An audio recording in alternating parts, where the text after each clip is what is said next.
Hi friends, welcome to part 2. ఆయన దగ్గరికైతే వెళ్ళాను.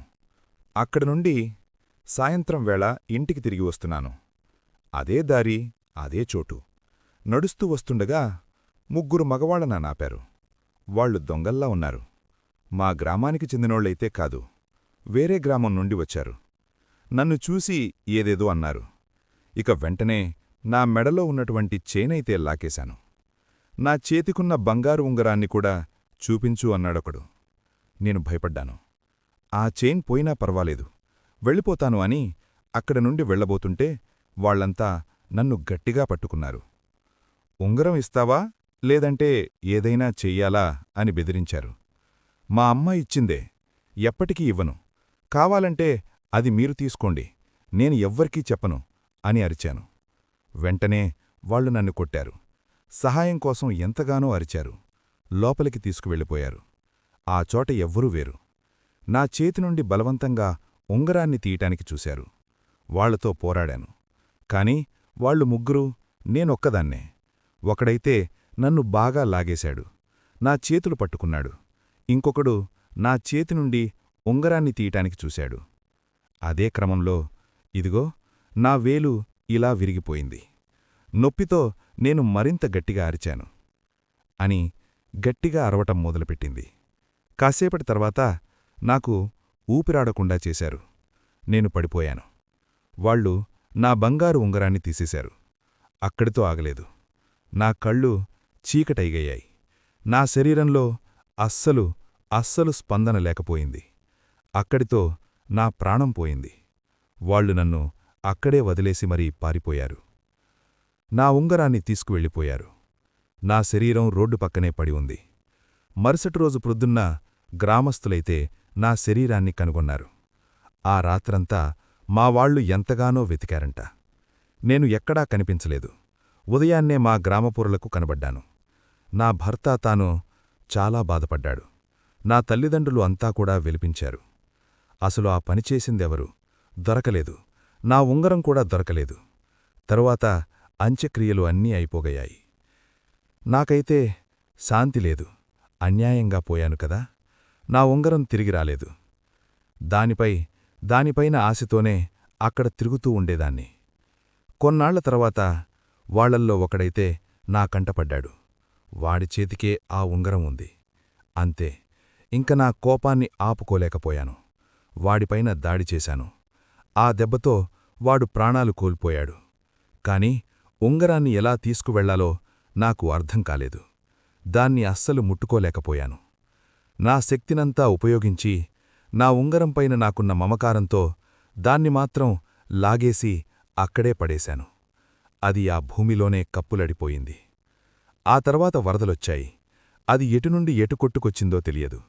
చివరకు ఈమె నడుస్తూ ఉంటే ఈమె కాలికి తగిలింది. ఈ దొంగముండా నా ఉంగరాన్ని తీసింది. లోపల దాచేసిద్ది.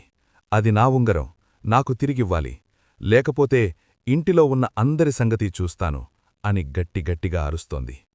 అది విన్న గ్రామస్థులైతే భయపడిపోయారు. సుందర్రావు కూడా వణికిపోయాడు. అమ్మా, దయచేసి క్షమించమ్మా. నా భార్య ఏదో తెలియక పొరపాటు చేసినదే. తనకు తెలియదు ఈ ఉంగరం నీది అని. తెలియదు. మేము వెంటనే ఉంగరాన్నిచ్చేస్తాం. దయచేసి మా భార్యని ఏమీ చేయకు, వదిలేసేయ్. ఒక్కసారిగా రత్నాలమ్మ శరీరం కంపించింది. తన కళ్ళు తిలిగయాయి.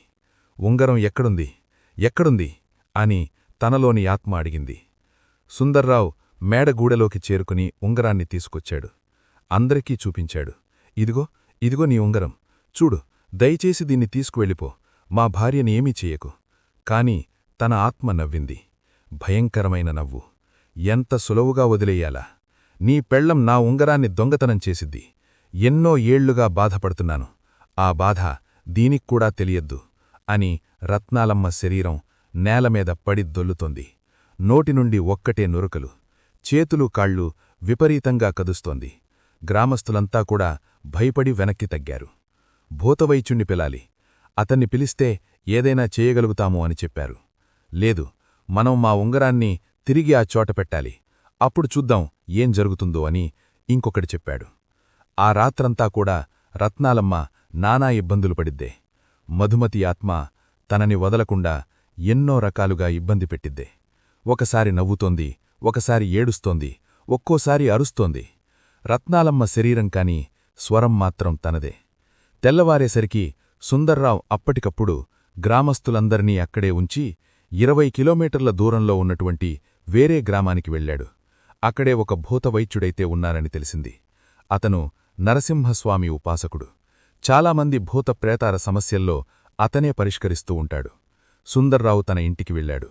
అదొక చిన్న గుడిలాంటి ఇల్లు.